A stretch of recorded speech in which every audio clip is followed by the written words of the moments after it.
Olá, como vai, meu estudante? Seja bem-vindo às aulas de Introdução à Psicologia com um enfoque pastoral. Estamos aqui para realizar com vocês uma pequena viagem.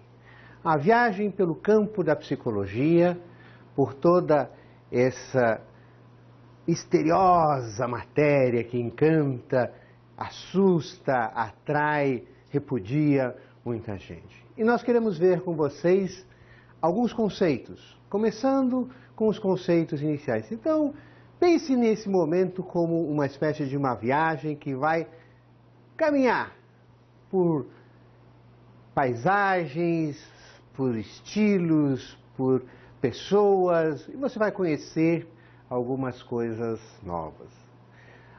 Nós começamos a nossa viagem da psicologia lá pela Grécia Antiga.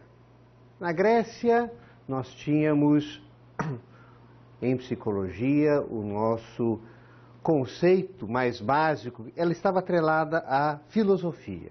A palavra psicologia vem exatamente do termo psique. Psique, do grego, quer dizer alma.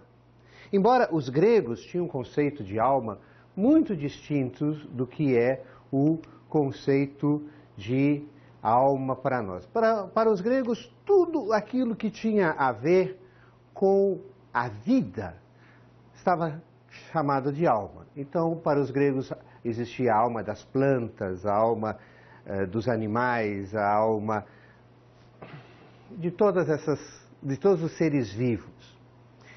E aí, a psicologia se desenvolve nessa etapa muito ligado aos conceitos filosóficos. Os filósofos gregos, eles realmente tentavam explicar o comportamento humano a partir daquilo que eles observavam. Então, era algo muito ligado a uma ideia um pouco empírica, sim? Somente aquilo que era observado. E isso, obviamente, tinha as suas limitações. Sócrates já falava, conhece-te a ti mesmo.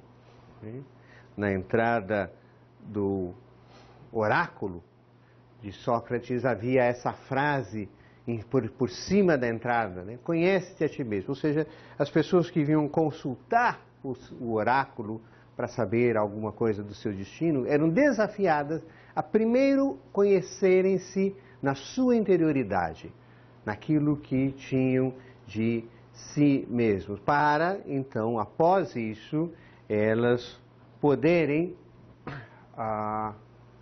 conhecer o futuro ou o destino como ele. Mas, na antiguidade, não é só a filosofia grega que buscava o entendimento do ser humano. Nós vamos ver que na Bíblia nós temos muitos livros que falam também a respeito desse homem na busca do conhecimento. Nós temos, por exemplo, o livro de Jó, que é um livro onde Jó continuamente está se perguntando qual o sentido da vida, por que eu existo, quem eu sou, quais são as minhas habilidades, quais são as minhas dificuldades. Então, a antiguidade se revela desde os primórdios nessa busca do homem do conhecimento de si mesmo. E aí nós podemos dizer que a história da psicologia se define basicamente em três grandes momentos. Essa primeira etapa, como eu falei, é ligada aos filósofos gregos, vai desde a Grécia Antiga até o final da Idade Média, é chamada a etapa mais empírica da psicologia. Temos uma segunda etapa chamada pré-científica, onde já se esboçam alguma busca de elementos ligados mais à cientificidade, e a etapa chamada científica propriamente dita. Queremos percorrer com vocês um pouquinho desse caminho, saber o que é que em cada uma dessas etapas esteve presente em termos de conceitos da psicologia. Iniciando dentro da etapa empírica, nós vemos que os filósofos gregos,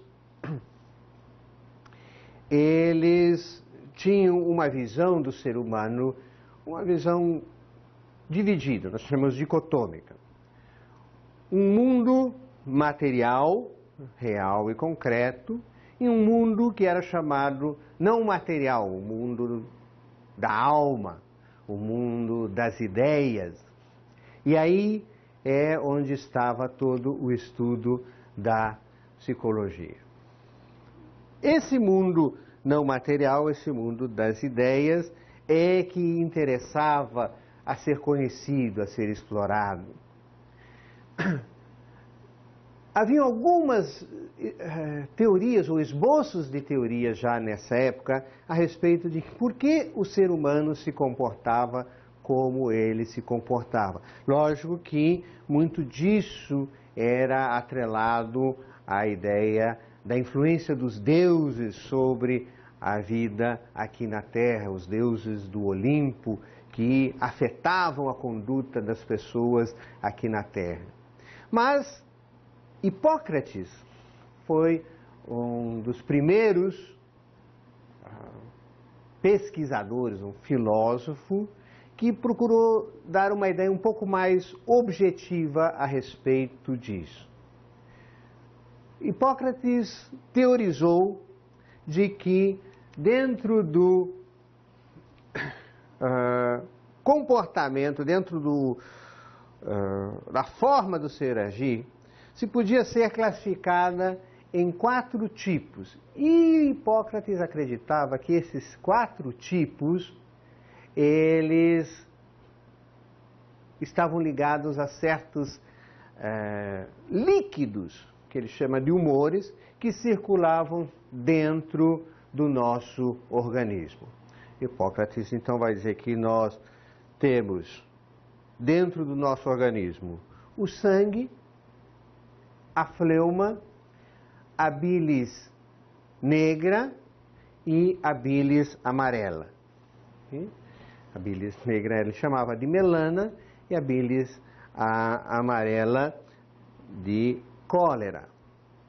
E dizia Hipócrates que o predomínio de um desses líquidos dentro do nosso organismo fazia com que o sujeito se comportasse de determinada forma.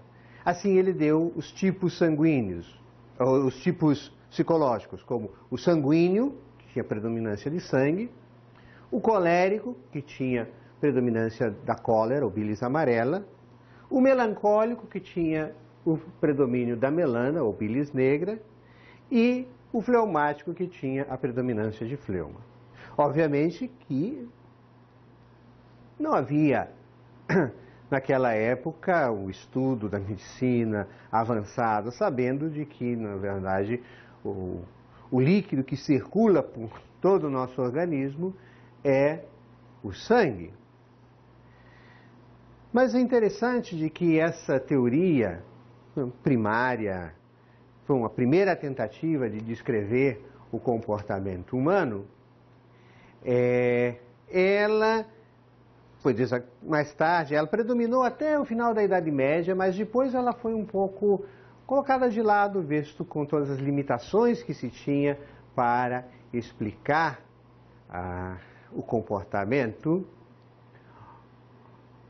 Ela ainda é crível em alguns lugares.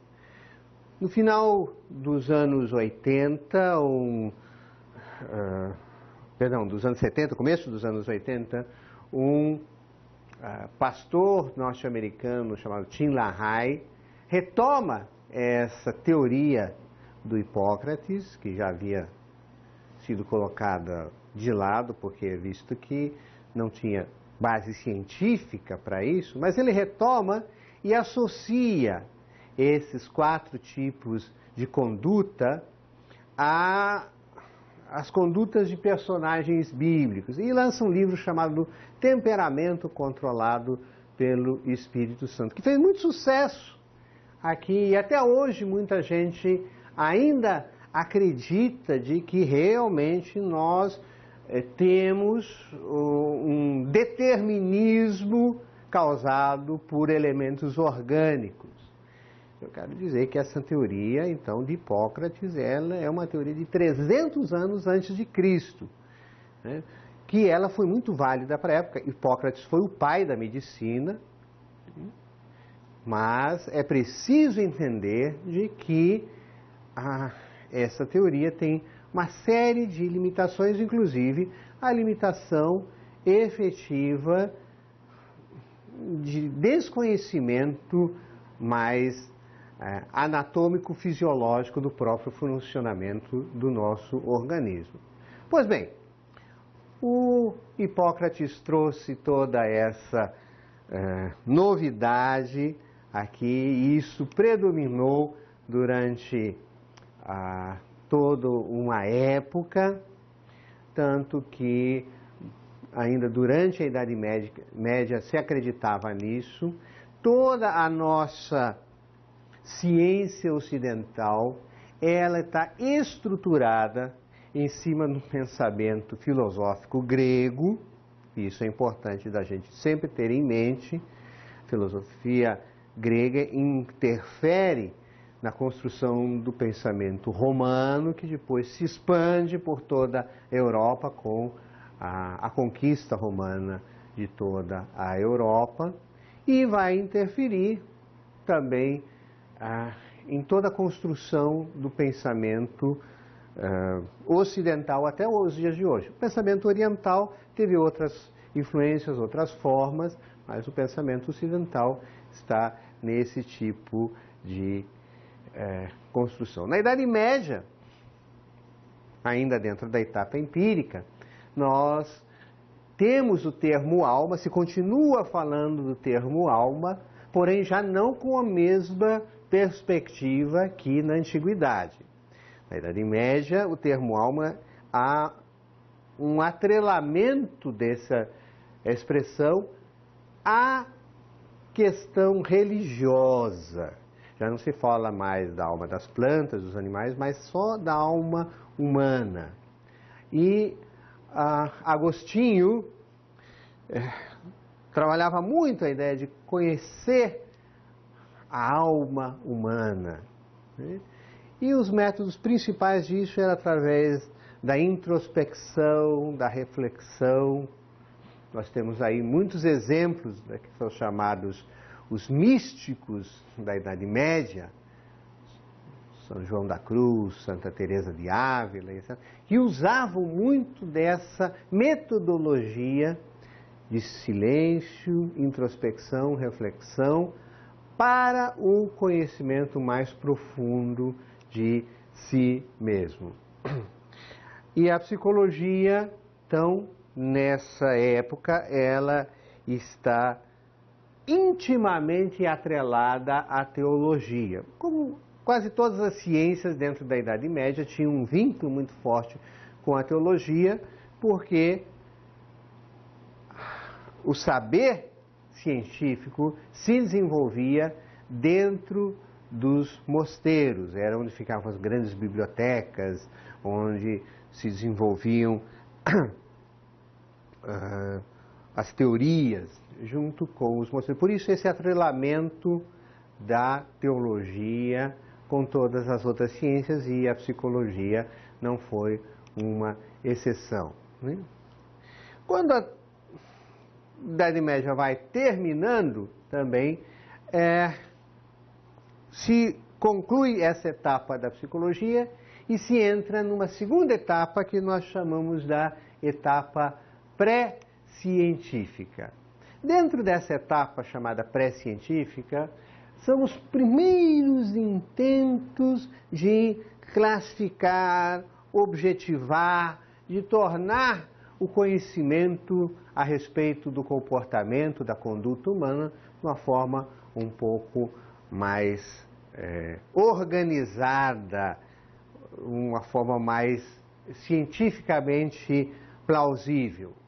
E aí surgem basicamente duas grandes propostas, podemos chamar de duas grandes teorias, né?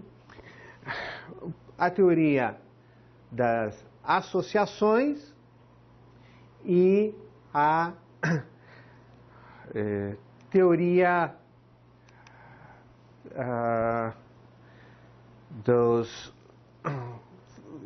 da divisão da mente em pequenos compartimentos. Uma coisa muito importante aqui dessa etapa é justamente a mudança de termos. No final da Idade Média, vai se deixando de falar do termo alma e progressivamente vai se substituindo por um novo termo, mente. Por quê? Porque estava se desvinculando, desassociando da parte religiosa, teológica, toda a questão da formação do comportamento humano. Então essa mudança é muito importante. Chega a se falar, nessa época, de uma psicologia sem alma. Isso não significa que a psicologia rejeitava a religião. Significa que ela queria fazer uma separação entre o que era a religião e aquilo que era o estudo do comportamento humano. Então, a teoria das associações surge e a teoria das faculdades, que é essa teoria que aponta para as diversas campos da mente humana como pequenos compartimentos. A teoria das associações,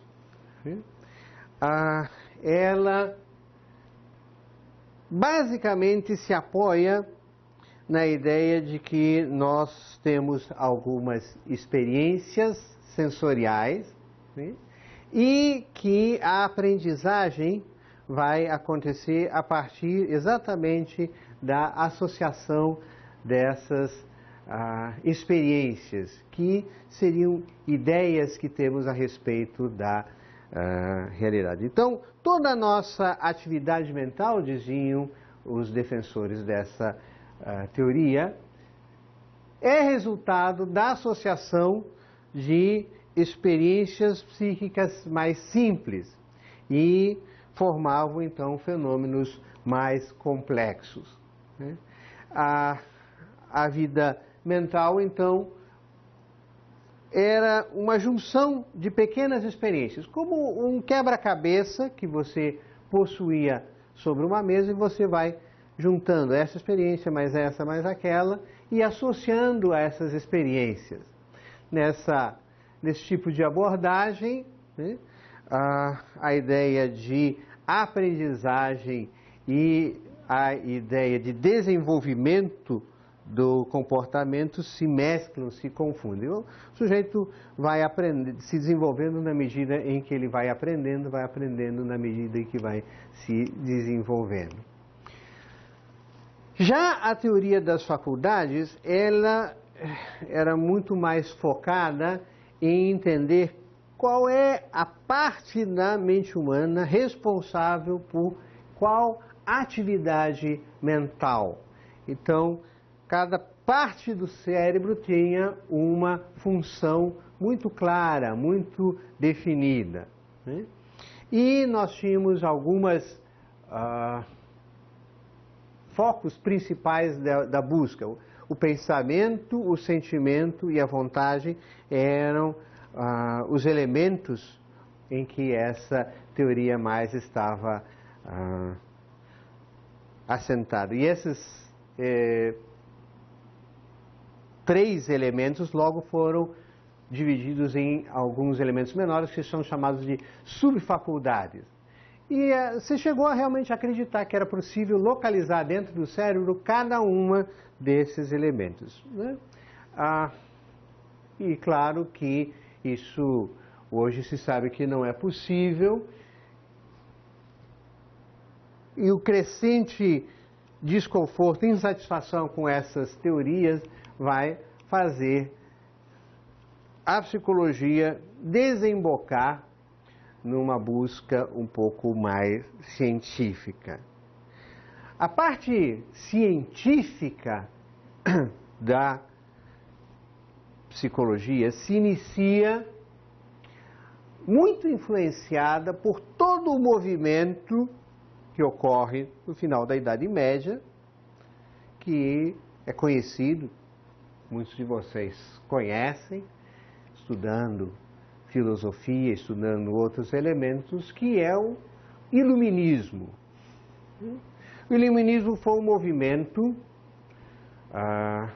cujo principal pensador é Descartes, René Descartes, onde ele dizia que era preciso objetivar para se chegar ao conhecimento, que nada daquilo que propunha a religião, que dominava a ciência até então, deveria ser levado em conta porque havia muita subjetividade.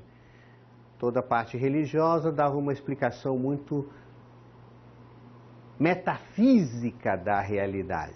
E essa explicação, principalmente para os teóricos, não era uma explicação satisfatória, podemos dizer assim.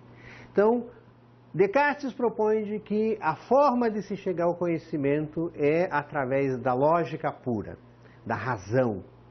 Tanto que ele diz, penso, logo existo. Descartes não diz, sinto, logo existo, percebo, logo existo, intuo, logo existo. É penso. Então, há uma objetividade. Eu tenho que fazer a reflexão racional para chegar ao conhecimento.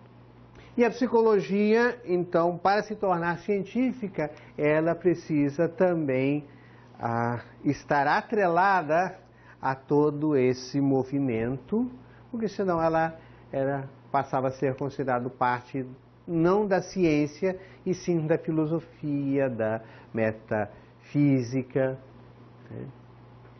Junto com Descartes vai surgir Newton, dentro da física, que é chamada física mecânica, e Newton, então, traduz a realidade em termos numéricos.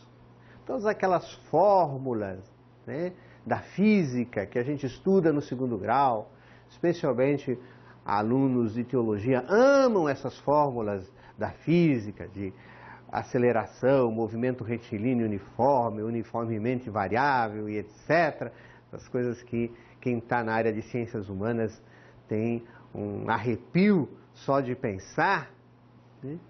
Então Newton vai traduzindo para ele, consegue dizer que, olha, uma folha cai da árvore não é porque Deus quis, como era a explicação mais metafísica, mas há uma força de gravidade que pode ser calculada numericamente. E assim, efetivamente, Descartes mais Newton eliminam os elementos subjetivos da realidade, os metafísicos da realidade, e transformam toda a realidade em um pensamento lógico, objetivo e numérico. Por que isso é importante? Porque a psicologia, no seu início, também, na busca do seu reconhecimento como ciência, teve também essa transição. Então, nesse momento, a psicologia busca também o reconhecimento através de elementos subjetivos, elementos racionais e numéricos. O primeiro nome que surge aqui é de um alemão na cidade de Leipzig, na Alemanha, Wundt, que é considerado o pai da psicologia moderna, e ele cria ali o primeiro laboratório de psicologia experimental. Então, vocês estão vendo de que a ideia é traduzir a psicologia em termos de um laboratório, fazendo-se experiências. Wundt estava muito preocupado na mensuração da percepção e da sensação, né? E aí eles buscam traduzir essa realidade em termos também numéricos, né?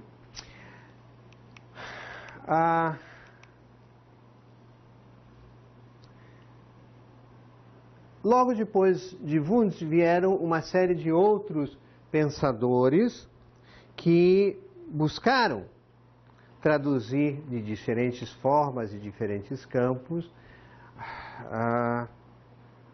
a psicologia em termos de uma ciência bem mais objetiva, né?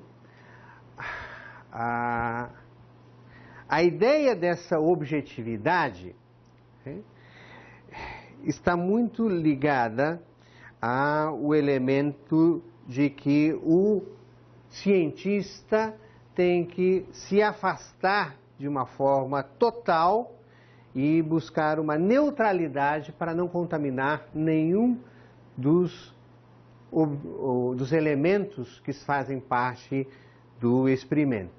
E essa ideia é muito difícil dentro da área das ciências humanas. Por quê?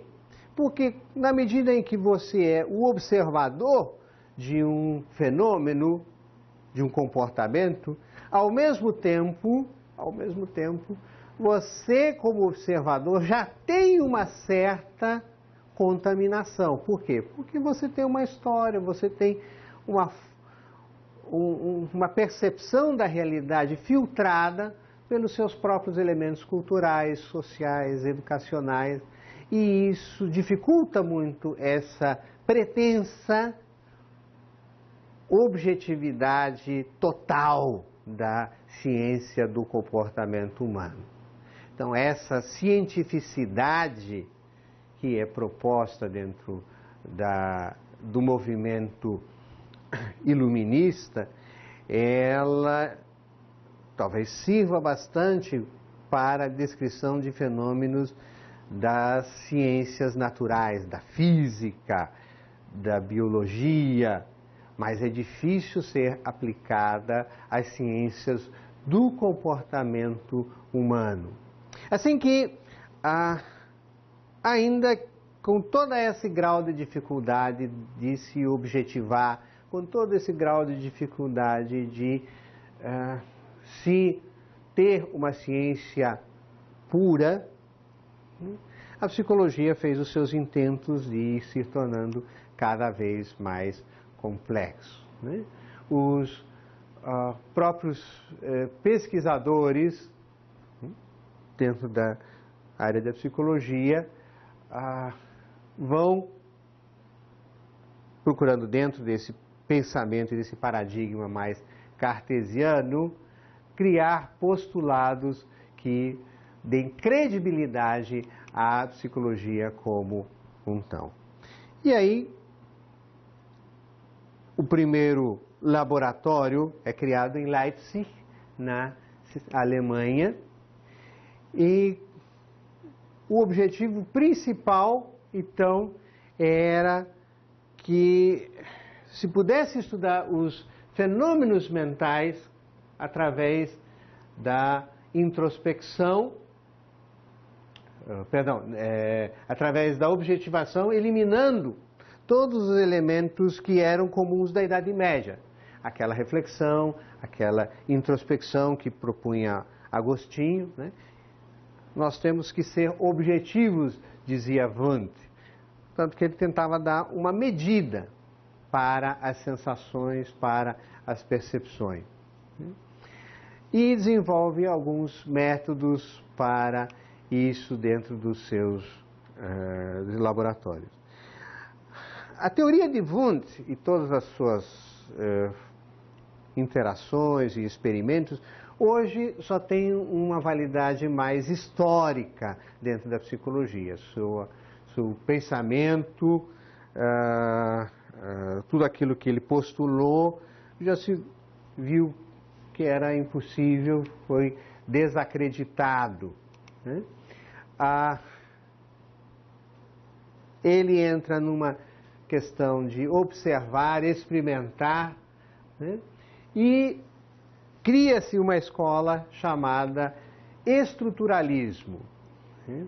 O estruturalismo, ela sustenta que o papel principal do psicólogo era explorar a estrutura da consciência e formular algumas leis e princípios da sua formação. Queriam saber o que é a consciência, como é que ela está estruturada, como é que funciona, como é que está estruturada a mente humana, quais são as suas leis principais, né? E eles procuravam, através dos elementos mentais, descobrir quais eram todas essas respostas, né? A ênfase deles era, como eu já disse, no estudo das sensações, né? E os elementos que eles usaram foram principalmente a reflexão, a introspecção. Treinavam uma pessoa para poder descrever de forma mais objetiva possível as suas sensações e as suas percepções, né? Em contraposição a essa escola, surge nos Estados Unidos uma outra escola chamada funcionalismo, que propõe como objetivo, não é preciso entender qual é a estrutura da mente, não é preciso olhar-se, debruçar-se sobre isso, mas sim é muito importante de se entender como funciona a mente humana. Para que serve a consciência? Não o que é a consciência. Para que serve os estados mentais? Dentro de toda a ideia desse pragmatismo norte-americano, então, surge essa escola que vai não só usar a introspecção, mas a observação objetiva da conduta para descrevê-la, né? E, nesse sentido, é uma escola muito pragmática, muito, como o próprio nome diz, funcional. Um dos principais nomes dessa escola é William James. William James tem um trabalho importantíssimo sobre psicologia da religião. Foi o primeiro que escreveu a respeito da psicologia da religião, onde ele faz uma crítica a toda a metafísica, porque ela diz que a religião como tal não podia ser comprovada. Questiona a existência de Deus, imortalidade da alma, livre-arbítrio, alguns valores éticos, etc. Uma obra que eu creio que todo o estudante de teologia deva ler com os olhos naturalmente críticos, mas muito importante porque é uma interface muito grande entre a psicologia e a teologia. Agora, por que a psicologia vai criando escolas? Você pode estar se perguntando, né? Vai se fragmentando, um afirma uma coisa, outro questiona aquilo que é afirmado e etc.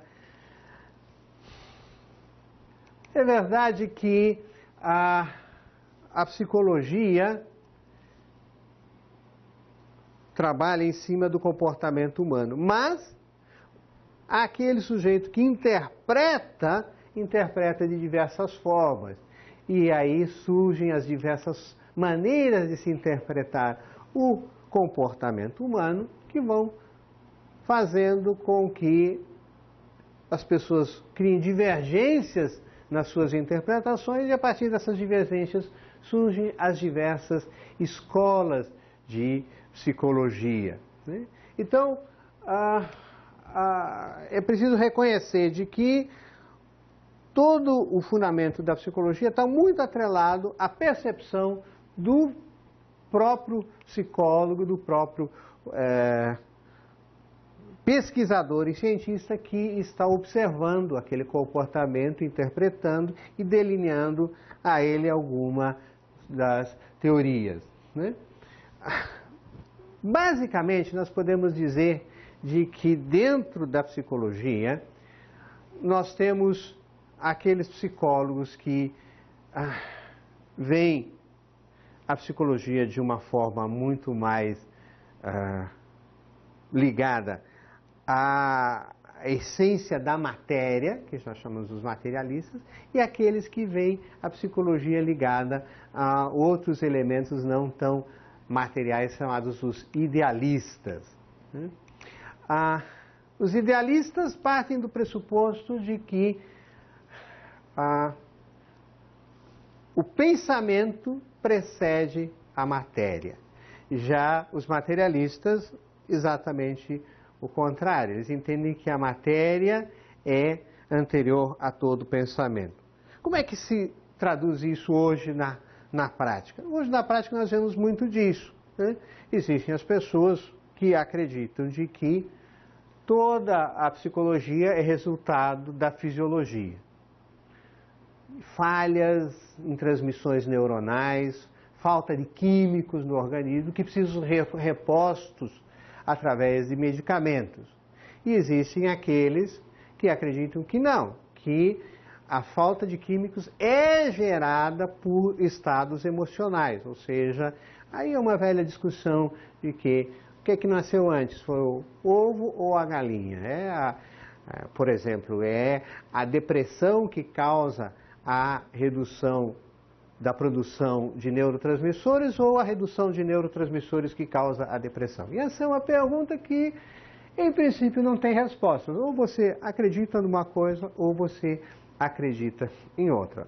Hoje, a ciência tende muito a ser muito mais materialista, porque há fortes interesses econômicos dos laboratórios que fazem uma pressão para que se creia de que tudo pode ser resolvido com um comprimido, com uma cápsula. Tudo, toma uma cápsula e você vai resolver tudo isso. Então, essas diferenças aqui vêm de acordo também com a própria crença do próprio psicólogo, né? Aqueles que acreditam de que o ser humano é resultado exclusivamente da evolução da matéria, e aqueles que acreditam que além da matéria existe algo mais que norteia todo o processo de desenvolvimento do ser humano. Outras formas posteriores surgiram para a classificação dos psicólogos, surgiram aqueles chamados psicólogos também humanistas e, mais recentemente, os psicólogos relacionais. Os humanistas viam a importância de se levar em conta os valores, e os relacionais também, além dos valores, falam da importância de se levar em conta os relacionamentos. Assim que nós podemos dizer que hoje existem 4 principais grupos de psicólogos: os mecanicistas, os vitalistas, os humanistas e os relacionais. Mecanicistas vão afirmar que a vida psíquica ela é um refinamento da matéria.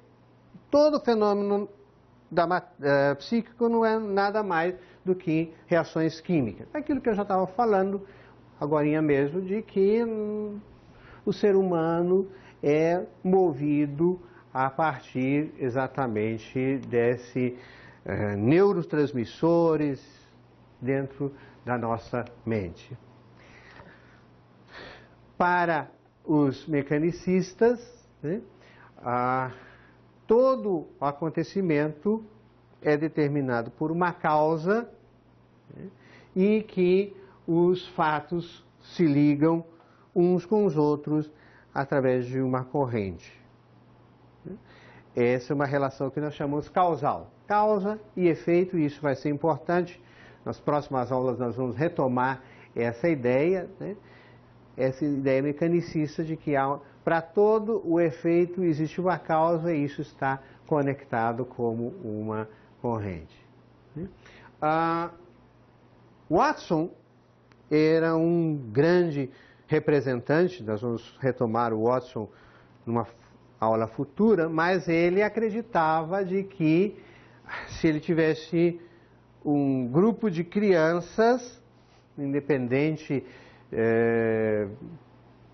de qual é a sua origem, as crianças saudáveis, ele podia transformar essas crianças no que quisesse, através de certos condicionamentos. Podia transformar elas em um sujeito muito bem sucedido, um médico, um engenheiro, um grande pesquisador, ou podia transformá-lo também num ladrão, se fosse o caso. Porque tudo para o Watson funcionava assim, uma relação causa e efeito, onde as coisas passavam por condicionantes. Então, para o Watson, o homem não era mais de que um relógio que precisava ser bem ajustado para funcionar muito bem. Já os vitalistas, eles já têm uma ideia diferente. Como eu disse, eles acreditam que os fenômenos da matéria podem ser previstos, mas o comportamento humano nunca pode ser previsto. A natureza da vida participa de algo maior, que eles chamam de elan vital, né, que anima a vida e que direciona a mesma. Essa força vital muitas vezes é traduzida como alma dentro de uma linguagem mais ligada à teologia, mas se está falando muito das mesmas coisas. Então, para os vitalistas, as forças materiais não estão determinadas só pelos meios, mas também por causa dos seus fins. Esse princípio de determinação dos fins, da finalidade, é uma propriedade adicional que tem a própria vida. Esse elemento aqui passa a ser um fator muito incômodo para as ciências exatas, porque não dá para fazer cálculos sobre isso, não dá para fazer elementos matemáticos. Já os humanistas, elas acreditam que não existe somente diferenças entre a matéria e a vida, mas também diferenças entre a vida animal e a vida humana, especialmente afirmando que a vida humana é regida por valores e que isso faz muita diferença na formação do comportamento e conduta humana. E por fim, né, também nós temos os psicólogos relacionais que acreditam de que o homem é orientado por valores, como postulam os humanistas, mas também constituído pelos relacionamentos que ele vai desenvolver ao longo de toda a sua vida. Ou seja, para os psicólogos relacionais, a máxima não é penso, logo existo, mas relaciono-me, logo existo. Como é que esses relacionamentos vão interferir na construção da sua conduta e da forma de ser de cada pessoa? E a psicologia hoje, como ela se entende, a psicologia moderna, ela tem muitos ramos, né? Normalmente, quando nós falamos de psicologia, as pessoas direcionam a ideia para a psicologia chamada psicologia clínica, que é o ramo mais estudado, e também as pessoas vão para a faculdade muitas vezes pensando em fazer psicologia clínica, né? E aqui é importante diferenciar a psicologia clínica entre alguns. Existem os psicólogos clínicos, os psicanalistas e os terapeutas familiares. Psicólogos clínicos são pessoas que fazem uma formação de 5 anos em psicologia e, dentro dessa formação, depois escolhem uma escola específica da psicologia e fazem a sua especialização, se especializam dentro de uma das escolas de psicologia.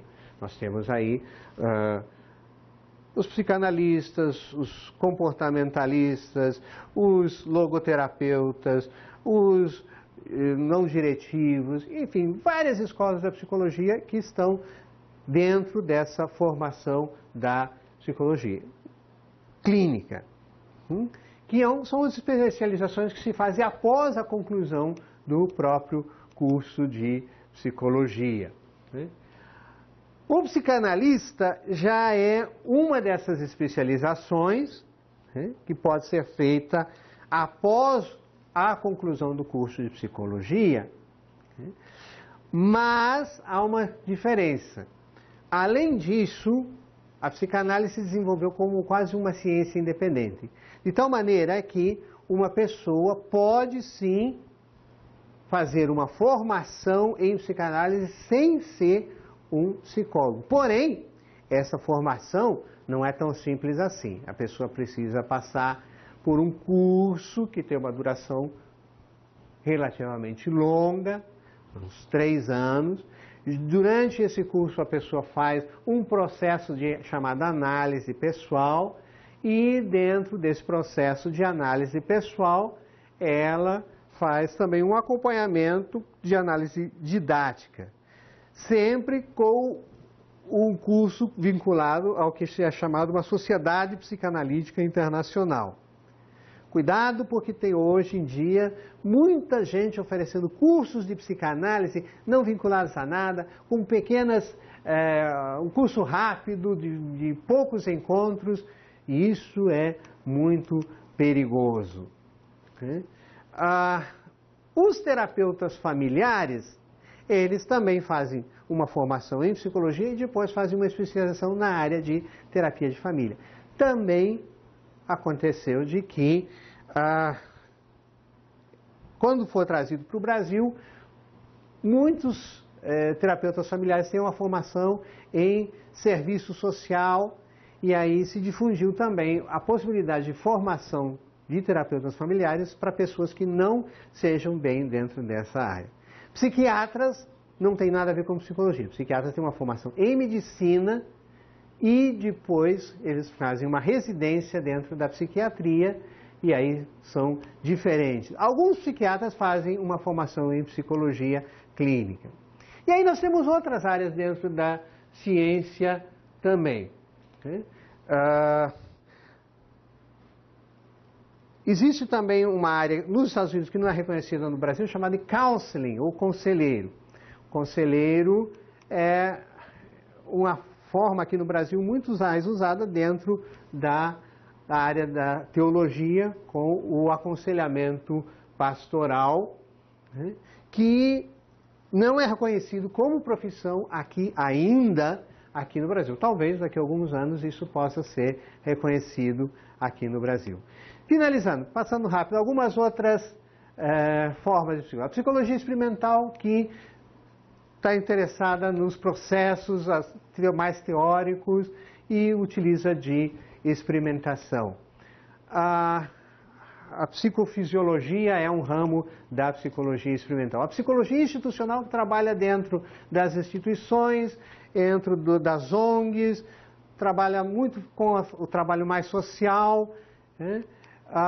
Temos ainda a psicologia social, que está próximo a isso, estuda os fenômenos sociais, violência, agressão e etc. Então tem relação com a sociologia. E também, por fim, nós temos novos campos da psicologia que estão se abrindo hoje, treinamentos de pessoas, coaching, etc. A psicologia é muito ampla. Demos uma ideia de como se formou. Vamos continuar adiante, vamos ver cada uma dessas escolas na próxima aula. Continue conosco, vamos nessa viagem. Ok?